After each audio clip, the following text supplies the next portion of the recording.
Hello, brave adventurers. Welcome back to our exciting podcast series, specially crafted for all those fearless and adventurous girls out there. I'm your host, Aria, and I am thrilled to embark on another amazing journey with you today. In our last episode, we followed the daring escapades of Lily and Ava as they discovered the magic of friendship on their quest to the hidden crystal caverns. But hold on to your hats, because today, our adventure takes us to a distant land called Mistica, where mysteries abound and secrets await. Our heroines for today are Mia and Sophie, two brave and resourceful friends who reside in the charming village of Mistica. Mia, with her curly brown hair and sparkle in her eye, is known for her unwavering determination and addiction to challenges. She also has fun pulling a little prank on Tilly, the mean and sassy bully at their school. Then there's Sophie, with her courageous laughter and adventurous spirit. She's always up for the challenge. She loves to take photos of the sunsets on the beaches of Mistica and taking photos of the moon at night from the forests. It's also nice. She loves it because she grew up in the forest, right near Mia, who was only 2 houses away. But Mia lives in a tree house. You heard me right, a tree house. But their beautiful land was in danger, great danger, like their neighborhood land, Everglow. The president of Mistica and the president of Everglow had discovered that a third land, Neckar, was planning to attack both of these mysterious, mystical, beautiful lands. Their homes would be destroyed. Mia and Sophie had to save their homes. One fine day, while exploring the outskirts of Mistica, Mia and Sophie tumbled upon an ancient tome nestled within a hidden nook. This book spoke of a legendary artifact, the Phoenix's feather. A powerful talisman said to possess the ability to bring harmony back to the lands of Mistica and Everglow. The land of Nectar would have been defeated before they even started their attack. Mistica and Everglow would be saved from being destroyed, and people would remain in peace.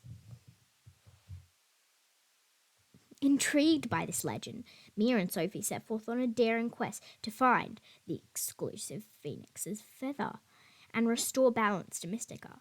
When they reached the tumbling forest, they stopped in their tracks, for a long branch blocked the pathway that led to the Phoenix's feather. They either had to climb over the branch or go through the sparkling streams that lay beside the tumbling forest. It would almost be impossible to reach the Phoenix's feather. But then Sophie had a great idea.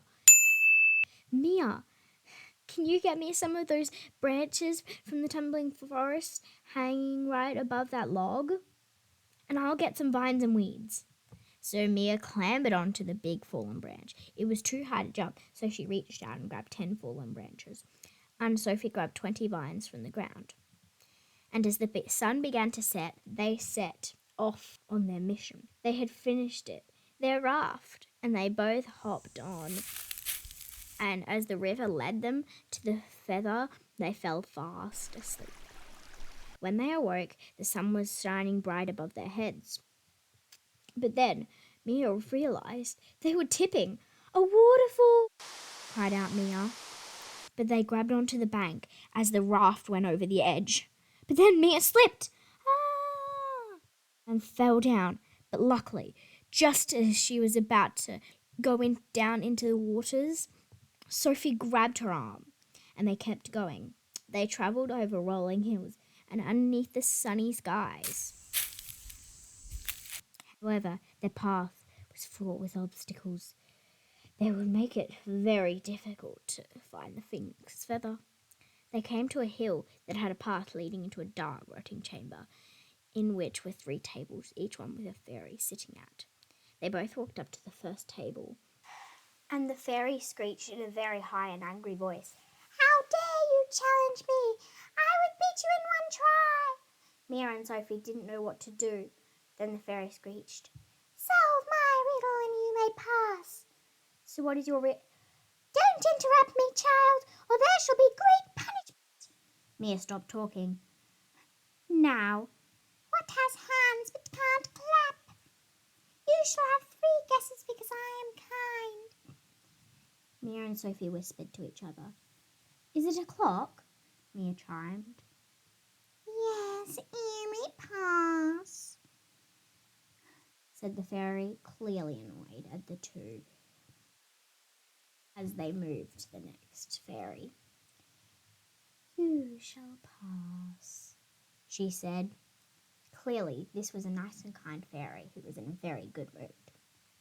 When the pair moved to the next fairy, she laughed. Ha! You shall not solve my riddle, and you shall have 2 guesses. What has hands but cannot clap? We've done this one. It's a clock, Sophie said. No, said the fairy. What? Sophie said. An elephant? Said Mia, puzzled. Yes. That was pretty random, Mia said, as they continued on their quest. They had to pass riddles spoken by wise old owls and enchanted doors that open only to those of pure heart. But Mia and Sophie were undeterred. Their unwavering determination and their bond of their friendship served as their beacon through the trials they faced. Along the way, they discovered wonders and encountered creatures both whimsical and wise, such as the old owl in the tree, who had 20 riddles. Luckily, they escaped before the first one. As they ventured deeper into Mistica, they stumbled upon the forgotten temple where the phoenix's feather was said to rest. But to reach it, they had to pass a series of daunting challenges set by the temple's guardian, a majestic griffin with piercing eyes and a regal Dementor. Na, na, na, na, na, na, na. Through courage and wit, Mia and Sophie passed the guardian's test, earning the griffin's respect and trust. With a gracious nod, the griffin revealed the location of the phoenix feather, which shimmered with an iridescent glow. But just as they were about to claim the artifact, a malevolent force emerged, a dark sorceress who sought to claim the phoenix's feather for her selfish ambitions. Mia and Sophie, armed with their bravery and quick thinking, stood together against the sorceress. Through teamwork and ingenuity, they managed to safeguard the phoenix's feather, ensuring that its power remained in the right hands. Da, da, da, da.